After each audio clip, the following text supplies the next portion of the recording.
Chema. First of all, it's okay? Is it? Am I understandable? Tangible? Audible? Okay. First of all, let me express deeply heartfelt gratitude for everyone involved in creating this wonderful space. And a word that came to me when, looking at the garden, it's been blossoming every year. I don't know this term, whether it exists in the Vedas or not, but the word that comes to me is, it is Pushpa Yagya. It's a wonderful space where it seems that something like the very soul of Aurobindo is offering itself to the Divine Mother. So, if you ask me, this again a personal impression, that just as Matri Mandir is the central part of Aurobindo, this is something like that, an annex to the soul, which where yagya is going on, and while outwardly we may not understand its significance, because as human beings we love the loud drama of life, whereas some of the most beautiful things happen in whispers. The soul whispers to us. It doesn't speak through the beating of drums, as the mother has said, that the victory of a new world, the advent of a new world is not announced by the beating of drums. So my gratitude for all those who are involved, and I wish more and more people from all over the world join in this to make this place come about, because it's a big labor, it needs money, everything else. So I do hope that, anyways, its destiny is to bloom.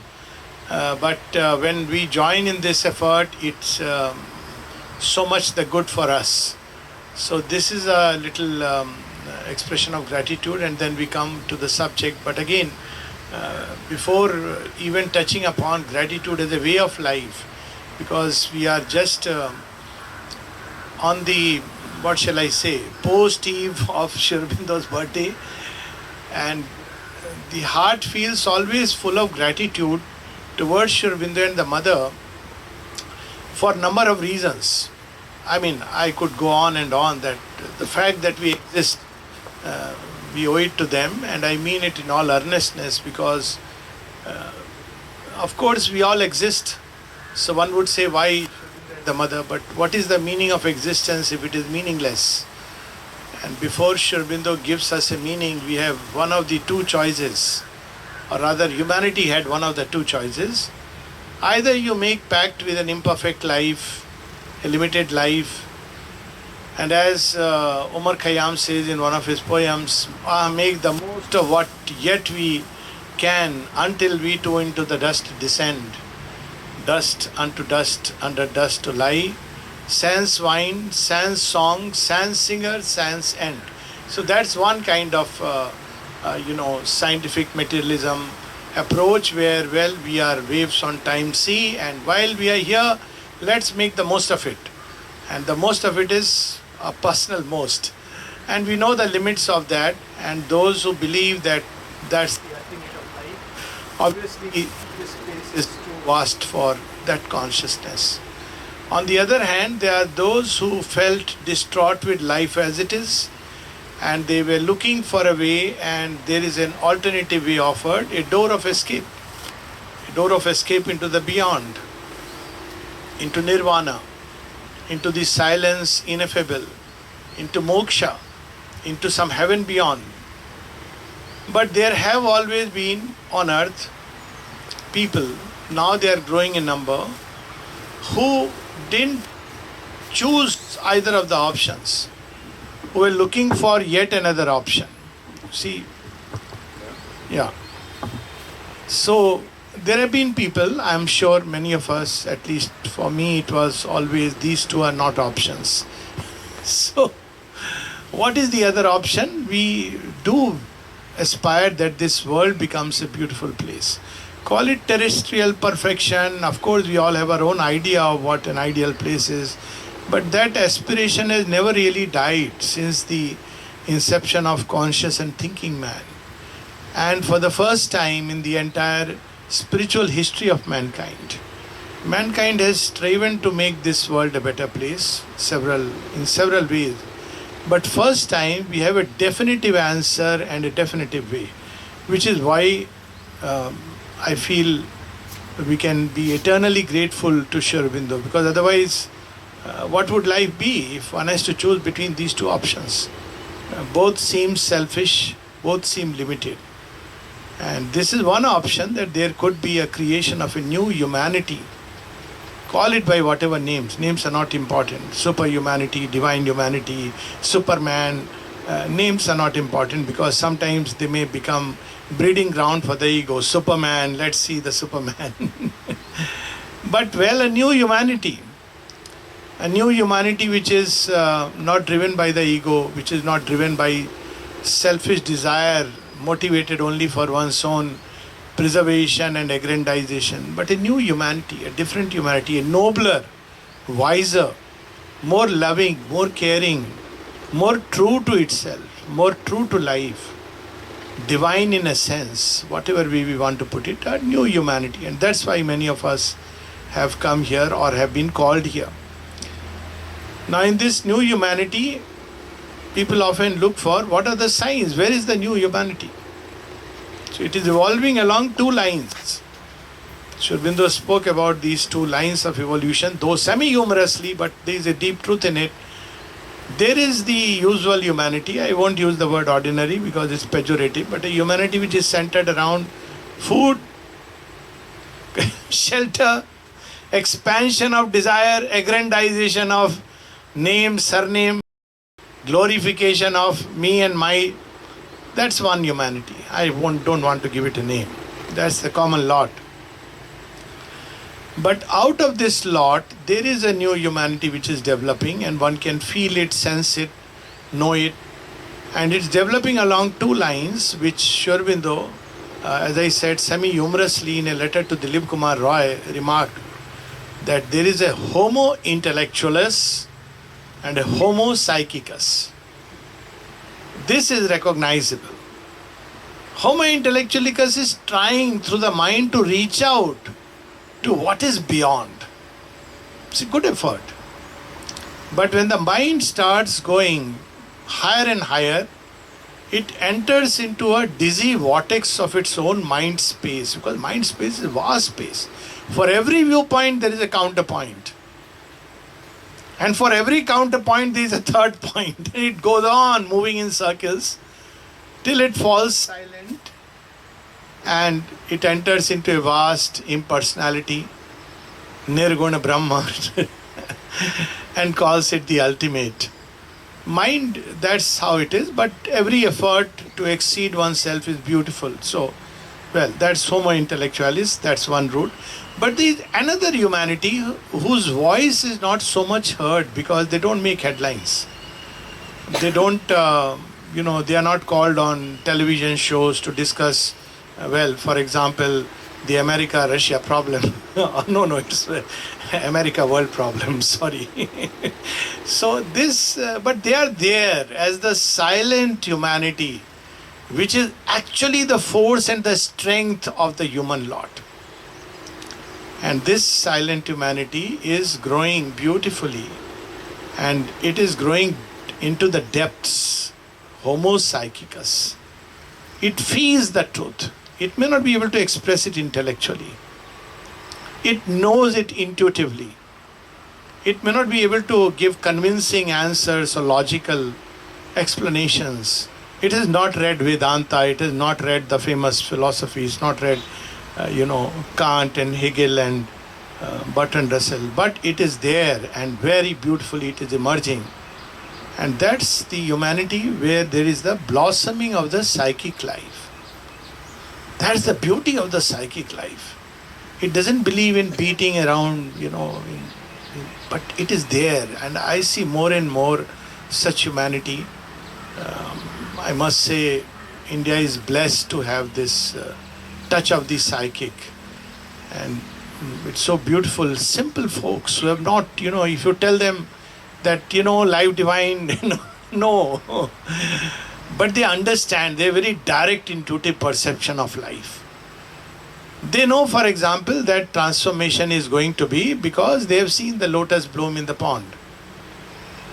And if the mud and mire can climb up in a lotus, so who can deny earth nature climbing to the divine? It's their logic. Very intuitive. So they don't go into all kinds of analysis, but they know it. So this Homo psychicus, one of its prominent expression of this Homo psychicus is the capacity for gratitude. In my personal experiences with people, vast variety, traveling all over the world, also as a psychiatrist, all kind of human beings somehow, much though I have loved solitude and still love it, but it has been most denied. So, his Leela. But I have seen that you can almost say that this person belongs to a different category. There are people who feel grateful. They feel grateful just for no reason. They are going through distress, but they are full of gratitude. You do a little thing. I mean, as seekers on the path, we know that we don't do anything, but that's a different story. But if something has been done for them, even little, you see how they express the gratitude. And in my own practice, I have seen their recovery from problems is much faster. This is just a observation, since I don't believe in publishing reports, and I know that most of the reports that are published are all skewed reports, so I don't, and there's no time for all that. Then they will say, get a scale to measure gratitude. But gratitude is the expression of psychic life in matter. And the mother even goes on to say, she says, the nobility of a person is measured by his capacity for gratitude. You see, there are so many wonderful examples in Indian thought, but I'll give few from Mother and Aurobindo life. There was a man whom the mother would, he was a very uncouth man, but he, whenever he went and he could have a easier access to mother, and mother would be very extremely kind. She's kind as such. But people could notice that she is extremely kind to this person. And once Champaklalji asks her, what is there about him? What is there about him that we see that you have an exceptionally kind and affectionate attitude toward this man? He is quite uncouth and he has his own... so mother says something very interesting. She says, when I came here first time, I was looking for Aurobindo's house and I asked this man, he happened to be on the road.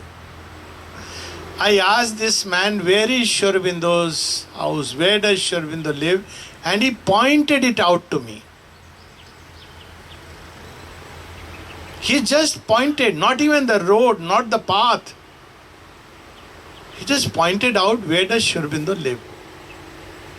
It was such an eye-opener to me that, people, because often people now when they ask sometimes, where is the ashram? I always feel it's a good thing to walk an extra mile. I love to, I say, okay, I'll take you along because this story comes in my mind. Let's see how the divine responds. There is another very beautiful story where there were people traveling in the train and they were speaking about mother. They were coming to Pondicherry and there was a person there among those whom we in our ignorant pride call as menial folk. Sri Aurobindo learned this in prison. He says, in our ignorant pride we call as chotto lok. But how the divine looks differently. So he hears the stories, and when they are going to get down at Chennai because they have to travel to Pondicherry, he says, I don't know whether I'll be ever able to go to your mother or not. I have been hearing about your mother. But I feel somewhere moved and, please give this little coin to her from my side. And they took the coin and said, Mother, we met somebody in the train, and he gave. Mother kept it in the hand and for a long time she is holding it. She goes into trance. She says, the divine will find it difficult to repay him. See, divine's way of gratitude is very different. And we have so many stories of, in Ramayana when Kevat is ferrying across. So gratitude is the expression of the psychic life. It's the expression of nobility. And it directly contradicts selfishness and egoism. Egoistic people never feel gratitude. You may pray for them, you may do anything for them. For them, everything is measured by the money they can give you. And most often, even not that. I've had such instances. Of course, you just smile because you have seen life after all. That you may do whatever needs to be done for someone and the person just takes it for granted. And then one is reminded of what the mother says. She says an egoistic man cannot feel gratitude. Why? Because if anything good happens in his life, he thinks it's me, my effort. Or maybe chance. Throw it on chance. And if something bad happens to him, then where the buck stops and where you throw everything. God has done this to me. Why has God done this to me? And the mother says, if you take your ordeals as a grace, in fact she says, be grateful for all the ordeals because they are the shortest way to take you to the goal.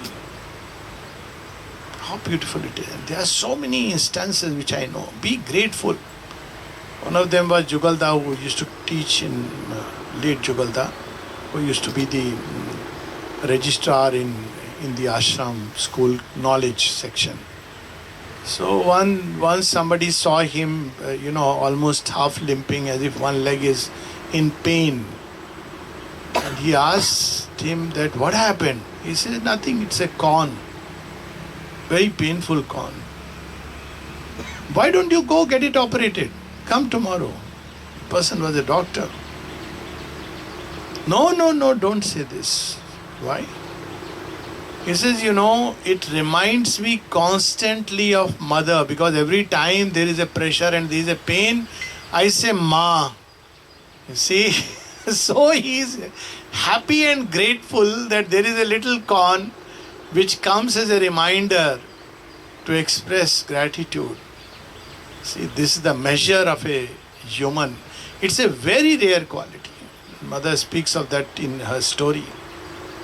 Every other, why it is so rare? Because even sometimes divine qualities can make us feel great. It's very strange. But it's so true. I am sincere. Who are these people? Insincere lot. Well, that's not sincerity to start with. Because if one has really tried to practice any of the virtues, one will understand it's not easy. But generally there is this tendency, that's what she shows in that little story, virtues. So any quality we develop, concentration, ability to concentrate, truthfulness, see, automatically like a shadow something comes. I never speak the truth, this is the only lie that I am speaking, means that's how people I never speak lie. Oh God. And then quietly says under the breath, this is the only one I have spoken lie. But see, people who genuinely even practice, I'm talking of there people who genuinely, they like to either remain silent or speak the truth. There are people, and that's wonderful. But then they start feeling proud. We are truthful. And look at this fellow. Isn't it? See, any of these qualities, virtues, that's how gods start quarreling between themselves. Read the stories, Puranas. Even God is saying, I don't allow any shadow. So he cast out his wife Chaya, though it's a symbolic story. But gratitude is so modest. On the roadside you can find it. And people, and mother says, she comes at the end. So all of them are asking, who are you? I'm sorry, but I know I don't carry an I card and nobody really recognizes me. And then mother ends by saying, my name is gratitude. It brings modesty. Why it brings modesty unlike other qualities? It brings modesty because gratitude by the very nature means it's a recognition of the grace in my life. This is the big difference in those who practice yoga and go through bhakti and surrender. It's an antidote to the ego. Jnanis develop, I am a jnani. Others are ajnani. Of course, jnani is nothing to do with reading books, but many people think that we have read so many books, we can give lectures, we are very erudite. I remember once, first time when I came to ashram, not first time, but settled here for good. So I was coming to Aurobindo in a car packed with some other speakers. Okay, speakers are a very difficult category. So I don't identify myself as one of them. She's making me speak all over, but that's different. So they say, you have come, okay, where are you working, all this. So I said, I haven't yet, I'm yet to approach, I had just come. So they said, better, they gave me all kinds of suggestions. And then they said, better, if you go to the authority, they'll just send you to the dining room. So I said, why has he said this? What's wrong with dining room? It's wonderful. I had worked 20 days in dining room and I know it's a marvelous experience. Why? Because every time you clean the plate, I used to feel, mother, that's all I can do. But my plate, please do. That's how mother spoke to Dyuman Bhai. Dyuman Bhai said, mother, I'll do your work, you do my work. What is our work? Work is to, the yoga part. So I said, this is so wonderful. Why is he saying as if dining room work is something very low, below the dignity? I've met some of the people so happy, joyous and working 7 days constantly and it's so amazing. I sometimes wonder that I wish I could exchange something like that. It's a privilege to be there. But this is the arrogance that develops in the mind. All of them devotees of Sri Aurobindo, without a doubt. Great speakers. But you see, I kept quiet because sometimes silence is golden. So you see, gratitude automatically means acknowledging the divine. Only person who acknowledges grace can have gratitude. And then grace for what? For everything. So in the ashram there, I met a person. He was in care, elderly person. His name was Govind Bhai. I think he was from Gujarat and he was in care, always looking happy. He is always smiling. Sometimes he will give something written, scribbled on a note, some little chit of paper from Aurobindo and the mother. He'll hand out to all of us doctors when we take around. And it was very sweet of him. So whenever you ask him, how are you? He would say, by the grace. He would raise both the hands and say, by the grace. So I said, this is very beautiful. But I wanted to know a little more. So he said, mother has said, if you say I am good and anything, the ego creeps in. And there are forces watching. You're good? Okay. Let's check it out. But the moment you recognize grace, they are miles away. That's how mother puts it. When the grace operates upon a human life, the adverse forces stay miles away. They don't come near. Why they don't come near is not because the grace will kill them or destroy them. They will get converted. You see, such is the action of grace. And they don't want. They want to keep their empire of the ego. So to always feel grateful. So whenever, one of the things that has got into my system, I can't say practice, but got into my system. One is that any time of the day or night, anybody wishes anything, good morning, good evening, good night, I say good morning. So they ask why morning. I said you should be inwardly always in a state of morning. Morning is hope, morning is joy, morning is enthusiasm. Morning is beauty, morning is truth, morning is light. And the other is, how are you doing? Grace, that's it. Now, it doesn't mean that there are no difficulties, because people interpret like that. Oh, that means, oh, thank God, your health is good, your this is good. I say, no, everything is grace. Why are we worried? Health is good, not good. I have seen people when they were, they were stuck to the bed because of some, illness or something. I have seen that they felt that, well, this is so nice, mother has put me here so that I can now concentrate on her, remember her. I was running around like a monkey. This is the way gratitude automatically opens to grace. It sees grace in everything. Aurobindo has used a word, 2 words he has used in synthesis after all the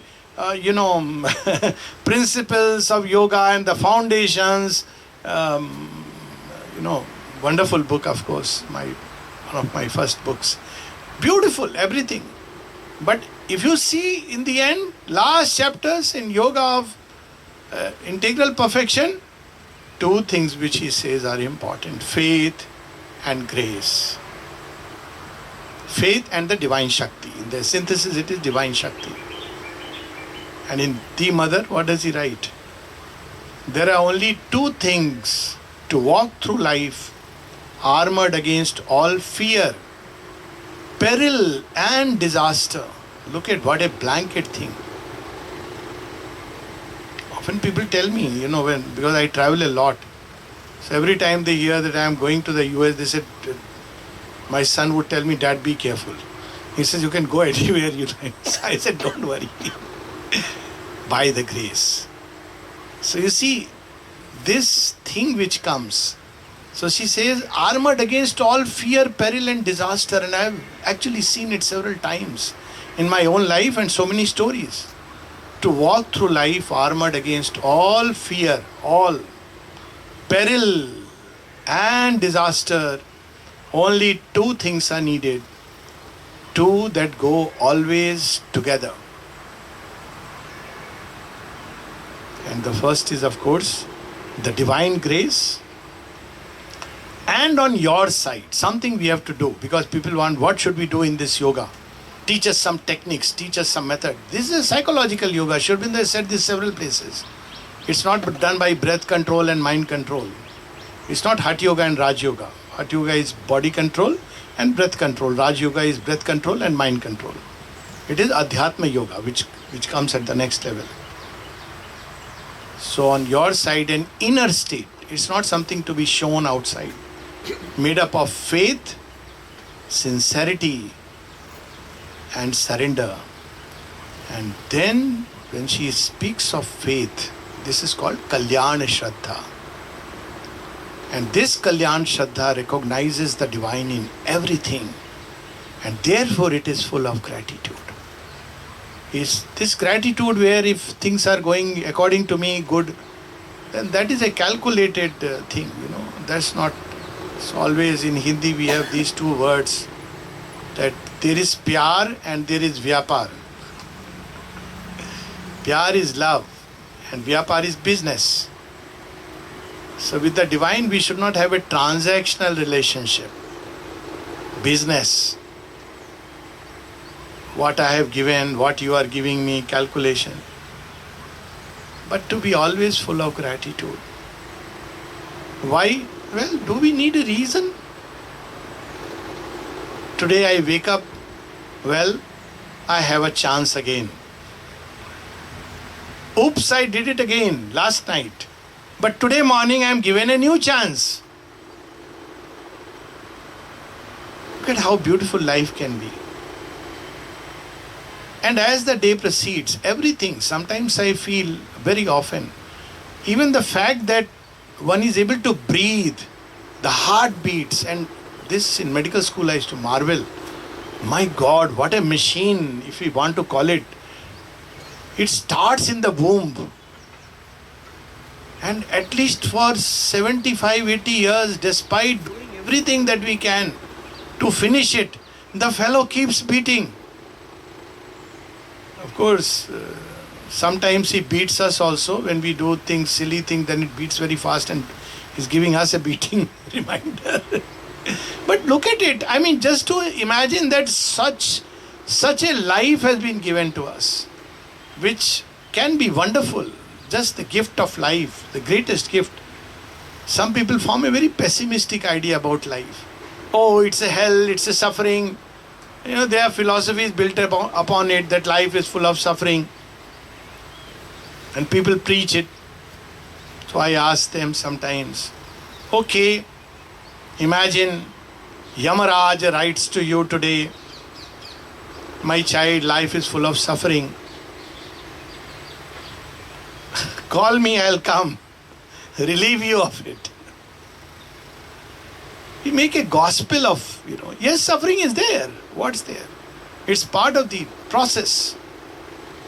Very often it's actually grace, because it's a reminder. Pain and suffering are a reminder that, well, what I thought happy about in my comfort zone, it comes to remind me it's imperfect. So when a relationship breaks, it's a reminder. Not that I am bad or the other person is bad. That's the common way. Well, as human beings, we are imperfect. We are limited. It's okay. We need to go beyond it. We need to discover. It's a reminder, that's all. How would we be reminded of these things? So pain and suffering comes to remind us. So gratitude. Thank God I was lost in this haze and maze of seeking comfort and pleasure. Thank you, you have broken my comfort zones. Often I share this story of this lady working in an empress servant girl who broke a very expensive china glass. So she comes, she is very afraid that now the empress is going to ask for my head. So, but she has to say this truth. So she bows her head and says, sorry, but the glass, your most precious glass, has been broken. The empress was a mystic. She remains quiet for a while and then she says, good. The mirror that I every day looked into, which would tell me a lie, has gone. Every day I would look and dress and say, I'm looking so beautiful. Thank God it is gone. It's an attitude. Gratitude opens the door. Mother has used the word, it opens all doors to the grace. The moment we take something as a grace, now grace of course is always acting, it doesn't wait for us. But when we grumble and complain, then we bring in all kinds of forces, adverse forces. But when we have gratitude, then automatically we will see that a door opens. It's a recognition, it's an acceptance of the divine in my life. And then the grace acts in a much more concrete and powerful way, because one has taken this as a gratitude. And there are stories of so many mystics, saints. It is, look at Sri Aurobindo. Sometimes he doesn't know that next meal will be there or not. It's, Mother has said how to express gratitude to Sri Aurobindo. She said the best way is to be a living example of his teachings. And I said, Mother, this is the most difficult thing. But that's true.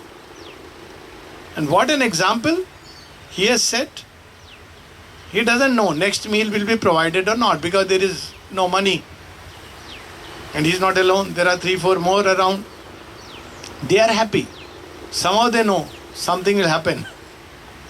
And Sri Aurobindo writes in one of his letters, he says, I know God will provide, but he has contracted a bad habit of providing at the last moment. Humorously. Never complains. Never says anything, That is our example. The mother gives her own example. As a child, she would grow up, the parents couldn't afford a second pair of shoes. So what she would do, she discovered an ingenious idea. She's a good painter. She would keep changing the paint on the shoes. They were lacquered shoes. So she would keep changing the paint, giving the impression it's a new shoe. What a beautiful way. And they have shown us the way. People don't know that, they have lived in what conditions. Why to bring the divine life to all of us? Where very easily Sri Aurobindo could have, done so many things. Tagore comes and tells him, why don't you come to Europe? Europe is ready to listen. It will listen to you. And Sri Aurobindo says, when Europe is ready, Europe will come here. That's all. He didn't go around preaching, asking money, donations, even till date. One of the best things that I find, when money is needed, it will come. Everything will come. We should remain always open to the grace. And the key to opening the doors of the grace is faith, and along with that, gratitude. Gratitude constantly. Take everything as a grace, and it will be a grace. Because actually it is a grace, but we are not able to recognize it because we have our own ideas of good and bad. Basically, whatever flatters me and gives me comfort and pleasure is good. How foolish an idea this is. God should behave according to my criteria. Imagine, he is not Bruce Almighty, thankfully, who is putting a click button on computer, all prayers granted. How silly it would be. 1,000 people applying for the same job, everybody is paying some money or going to a shrine. How can God do this impossible trick? But each one is looked after in his own way. And whatever ordeals come, whatever we meet in life, are what we are meant to meet. And very often, sometimes people look up to others because they are rich, they are in comfort. Read this story of Sri Aurobindo called A Dream. Dream.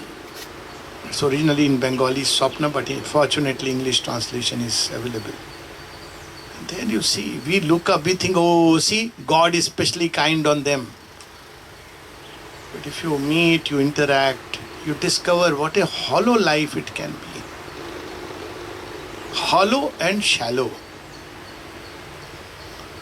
So, as they say, to the rich, he gives money. To the poor, he gives wisdom. Make your choice.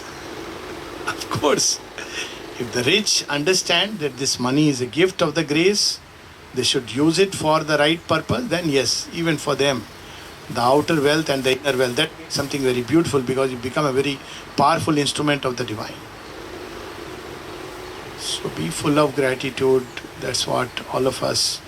And there is nothing more sweet, more tangible, more dear, I would say, to the divine than a heart which comes to the divine full of gratitude. From morning till night, a day well spent is gratitude. A day of challenges is gratitude. I had my own share today.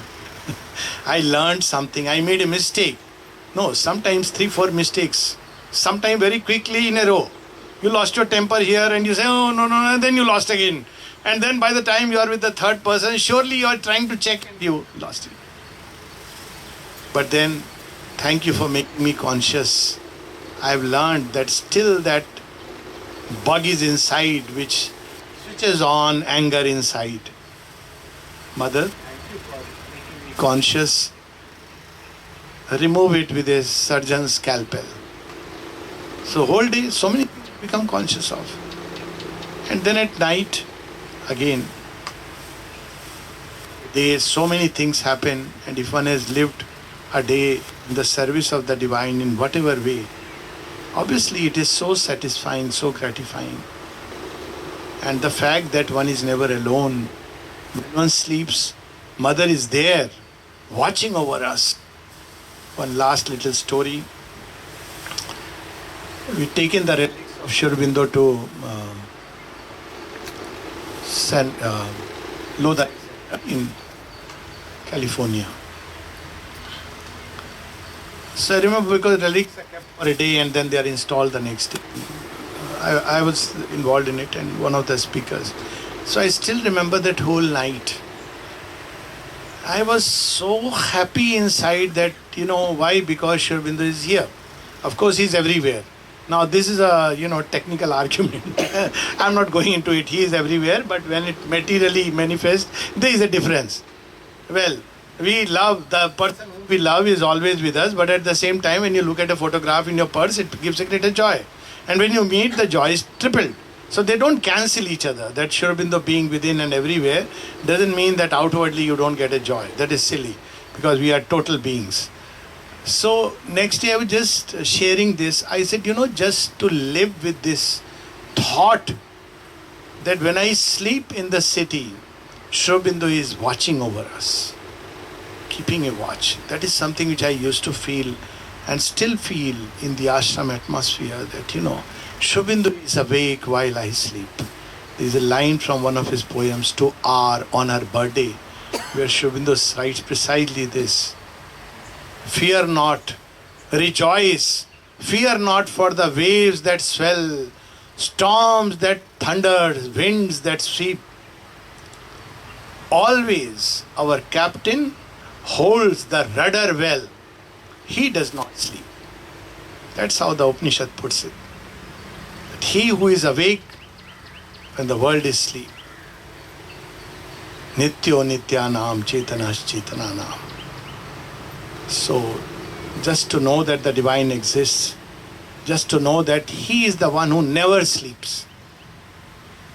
We may fall 1,000,000 times, but he is there. And if I have the faith that he lift me out, Mother's words these are, she says, he will lift you as many times. Just to know that the divine exists is enough for the heart to be full of gratitude. Okay, so I think blabbered enough. Jai Ma, thank you so much, especially for this beautiful place. Yes. Anybody would like to have any question? So, please. Yes.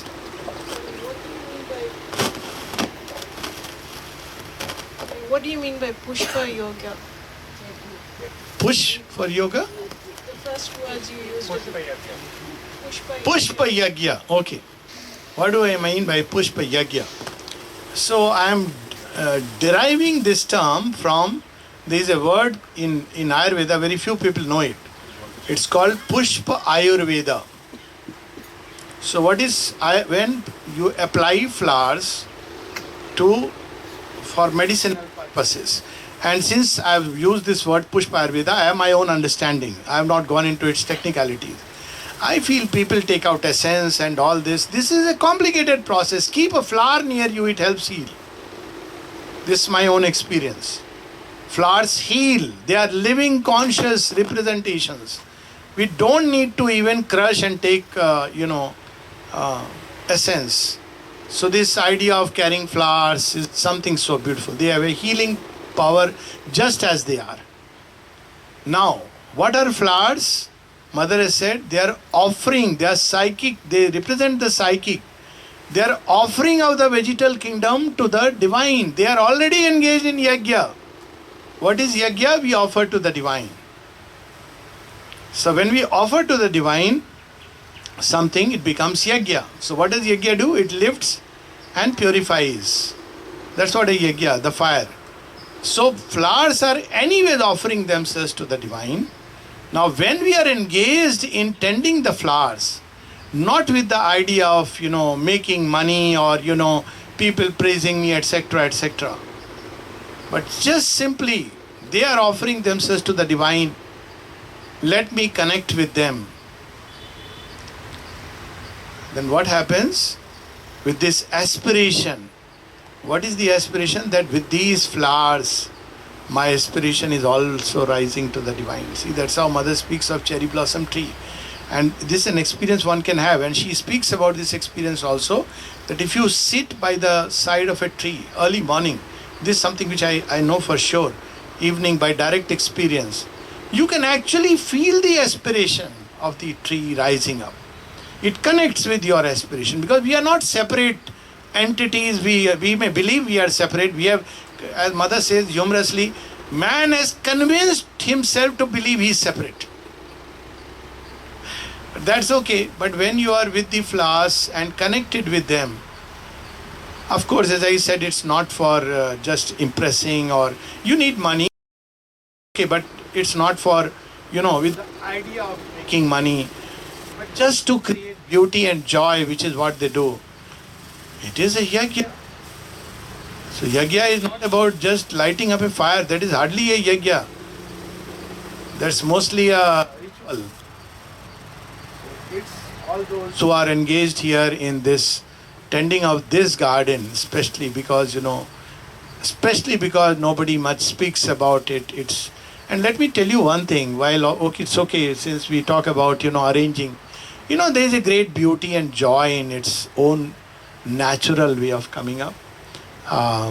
Mother once speaks to Satprem and describes, have you seen a wild garden? And I have been impressed how things come up there without the intervention of the mind. Mind has its own way of trimming, pruning, doing things, arranging it.